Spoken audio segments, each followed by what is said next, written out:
Romanos capítulo 2, o apóstolo Paulo, ele vai falar da impiedade dos judeus e da justiça de Deus. Por que impiedade dos judeus? Porque quando Deus enviou a lei, Deus enviou para os judeus. Quer dizer, os judeus rejeitaram os mandamentos, as ordenanças de Deus, e depois envia Cristo, né? E rejeita também Cristo Jesus. Como João vai dizer lá em João capítulo 1, eu vim para o que era meu, e os meus não receberam. Todos os que receberam, deram o poder de ser chamados filhos de Deus. E aí quando Paulo aqui ele vai trazer sobre a justiça de Deus, quer dizer que Deus ele age de forma justa, ele não é um Deus injusto. Quando ele for condenar o homem, Deus ele vai condenar o homem segundo a sua palavra, segundo a sua reta justiça. É por isso que todos aqueles que recebem Jesus como seu Salvador, nós vamos ler esses textos aqui, ele não entrará em juízo. Por quê? Porque nós fomos justificados através de Cristo Jesus. Então, através de Cristo, nós somos absolvidos do juízo, do castigo eterno de Deus.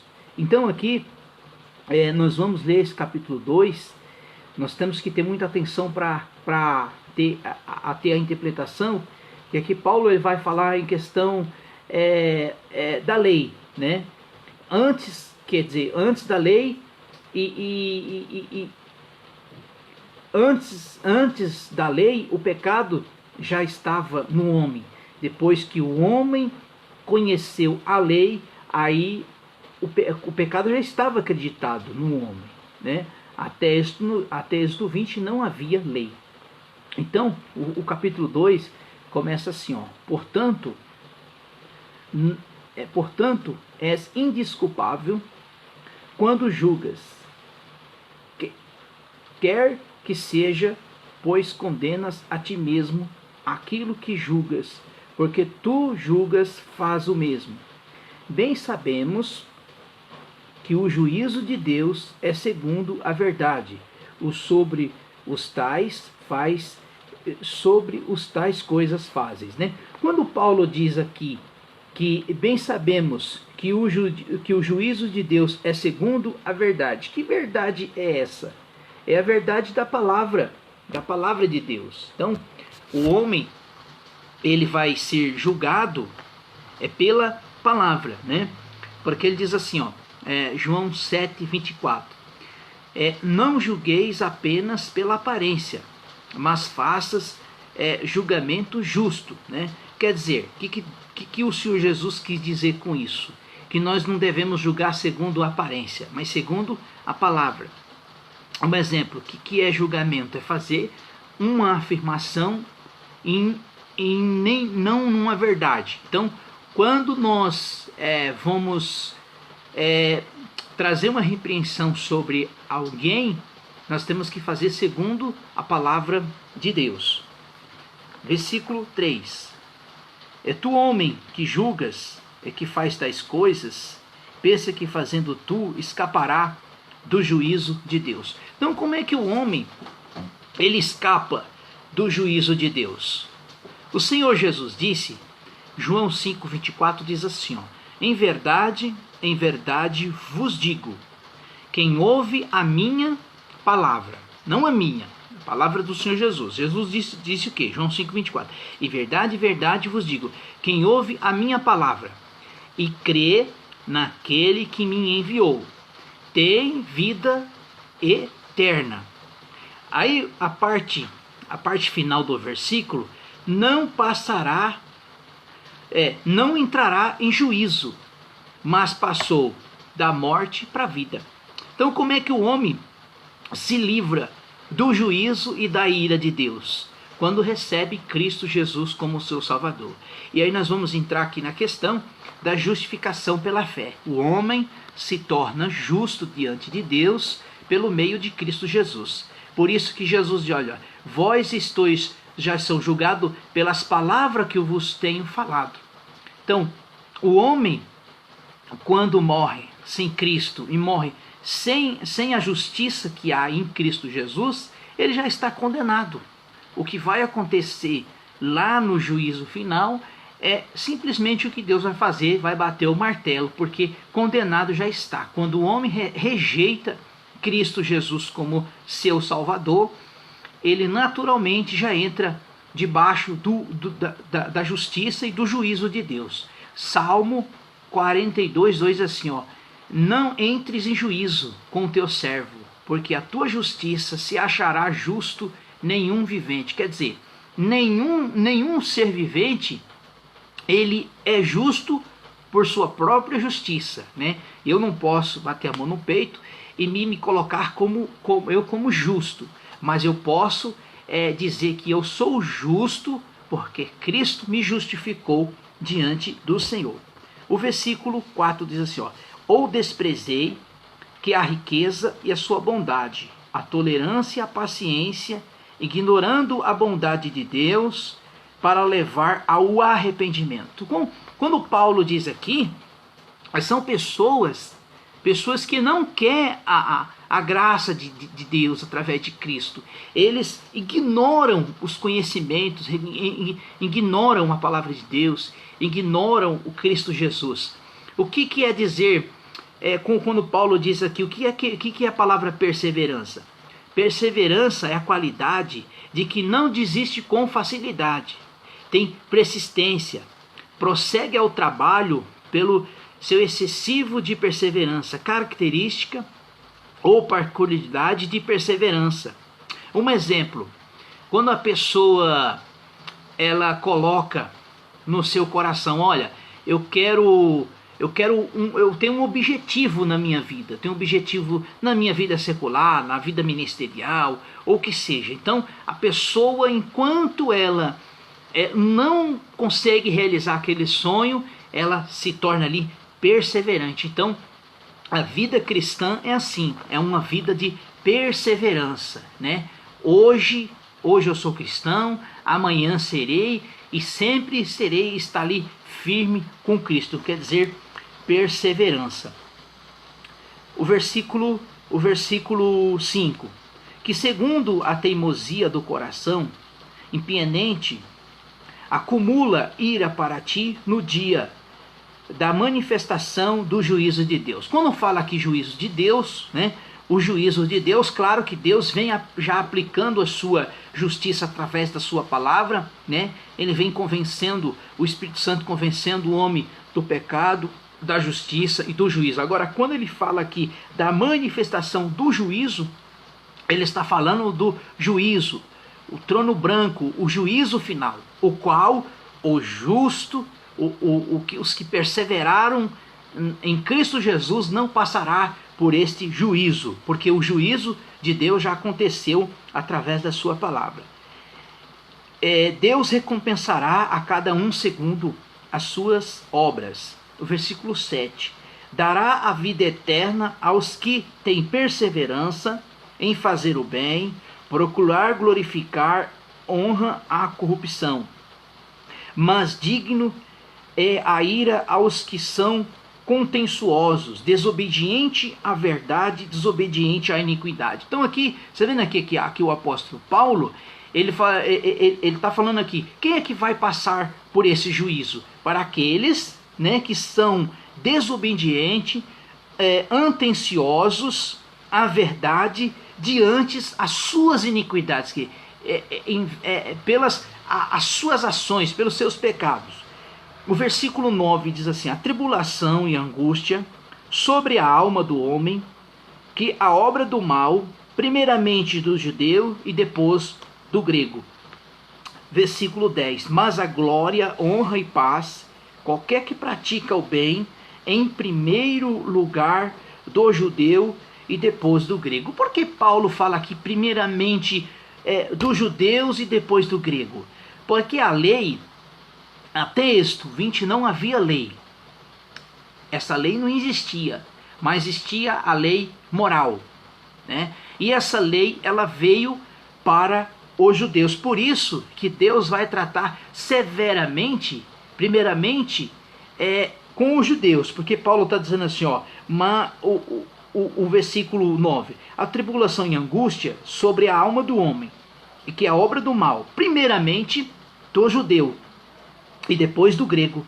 Versículo 10. Mas a glória e honra e paz, qualquer que pratica o bem, primeiramente dos judeus, depois do grego.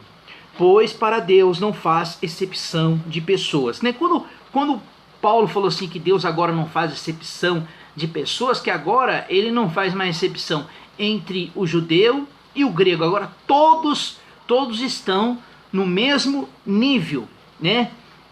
Tá no mesmo nível diante de Deus. Depois que Cristo veio, Cristo morreu no Calvário, agora não faz distinção entre judeu e grego. Todos serão julgados da mesma forma. O versículo 12. Todos os que sem lei pecaram, sem lei também perecerão. Todos os que sobre a lei, pela lei serão julgados. Porque Paulo ele está dizendo aqui, ó, porque todos sem lei pecaram, né? Até Êxodo 20 não havia lei, mas havia uma lei moral de Deus, né? O versículo 13. Pois os que ouvem a lei não são justos diante de Deus, mas praticam a lei, há de ser justificado. O que Paulo quis dizer aqui? Pois os que ouvem a lei não são justos diante de Deus. Por quê? Porque a lei, ela vem mostrar os nossos pecados. Então, por isso que a Bíblia diz, olha, conhecereis a verdade, e a verdade vos libertará. O homem ouve a verdade e não se converte à verdade, que é através da palavra de Deus, eles não são mais, vamos dizer que eles não somos mais justificados diante de Deus. Não tem mais desculpa. O homem não consegue, não tem mais desculpa. Por quê? Porque ele é conhecedor da verdade. E como é que o homem se torna justo diante de Deus? Através da pessoa de Cristo. O versículo 14. Quando aos gentios, que não têm lei, faz naturalmente as coisas que são da lei, não tendo lei, mas o mesmo são lei. Versículo 15. Mas eles mostram as exigências que estão gravadas no seu coração, testificando juntamente com a consciência dos seus pensamentos e acusando de defender-os. Versículo 16. Isto suscitará no dia de Deus, que há de julgar o segredo dos homens, por meio de Jesus Cristo, segundo ao meu evangelho. Então, quando Paulo diz aqui, o homem vai ser julgado como? Através da palavra de Deus. E como é que o homem vai se livrar desse juízo, dessa justiça de Deus? Através de Cristo Jesus. Porque agora o homem será julgado segundo o evangelho de Cristo. Agora aqui, a partir do versículo 17, Paulo ele vai falar aqui os judeus e a lei, né? A lei, ela veio para quem? Né? Já falei anteriormente, a lei ela veio para os judeus, né? E os judeus rejeitaram essa lei, rejeitaram os mandamentos de Deus. E agora, vindo Cristo, também rejeitaram Cristo Jesus. Diz assim: ora, tu que tens sobrenome judeu e que te apoias na lei e não te glorifica a Deus. Os judeus eles se gloriavam? Os judeus se gloriavam que eles receberam os mandamentos de Deus, receberam os mandamentos de Deus. Lá em Êxodo 20, os judeus receberam isso de Deus. Só que eles não estavam glorificando a Deus, mas eles glorificavam porque eles tinham recebido os mandamentos de Deus. O versículo 18. E conheces a vontade e as provas das excelentes, sendo instruído na lei. E confias que és guia de cego, que a luz que estão nas trevas. Quer dizer, os judeus eles se glorificavam, eles se bangavam, porque Deus tinha entregado a lei para os judeus. E aqui o apóstolo Paulo, ele vai falar coisa aqui interessante, que eles tinham recebido a lei de Deus, só que eles não viviam segundo a lei.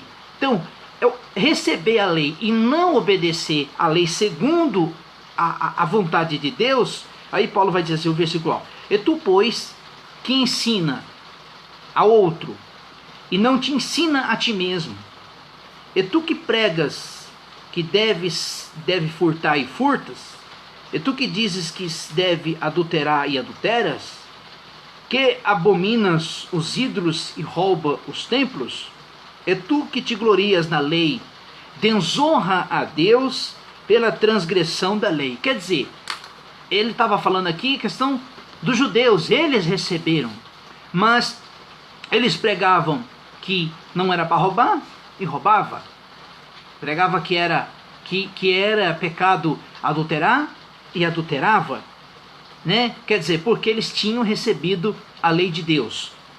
Versículo 24, como está escrito, o nome de Deus é blasfemado entre os gentios por causa de vós. Versículo 25, a circuncisão, na verdade, é proveitosa, e tu guardas a lei, mas tu és transgressor da lei. A tua circuncisão não se torna em circuncisão. O que é circuncisão? A circuncisão, ela foi dada, né, um sinal de aliança que Deus fez com Abraão, né, e ela foi aperfeiçoada na lei, né. Então, todo homem que nascia da descendência ali do judeu, seja escravo, ele tinha que ser circuncidado. O homem, ao 8º dia, ele tinha que ser circuncidado. Mas se, pois, circuncioso, obediente aos preceitos da lei, não será a circuncisão considerada como circuncisão. O que é um homem circunciosos? São pessoas que não foi circuncidado, mas não circuncidado fisicamente, obedecem à lei. Não julgará a ti, que tendo a lei escrita, a circuncisão é transgressão da lei. Então o que Paulo está dizendo assim? Olha, vamos colocar aqui um exemplo de um gentio, né? Quem que era circuncidado? O judeu. Esse era para o judeu. E um escravo que era nascido ali entre os judeus. Ele tinha que ser circuncidado. Então Paulo está dizendo aqui, por exemplo, eu não sou judeu, só que eu obedeço a lei. Então Paulo está dizendo aqui que não seria necessário ele circuncidar, mas ele era obediente à lei. O versículo 28, ó, não é judeu o que é exteriormente bem circuncioso, exteriormente na carne.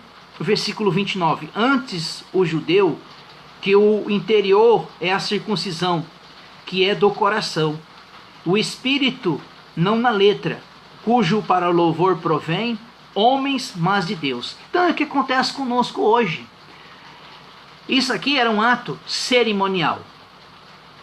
Era um ato cerimonial. Então, nós agora que recebemos Cristo Jesus como Salvador, nós não precisamos fazer mais a prática da circuncisão, porque o Espírito Santo, através da sua palavra, já faz isso no nosso coração. Então é questão de arrependimento, como nós falamos anteriormente. Quer dizer, arrependimento, quer dizer a palavra arrependimento? A palavra arrependimento é mudar de direção, mudar de foco, né? Focar nas coisas do Senhor, tá bom? Deus abençoe e tenha um ótimo dia.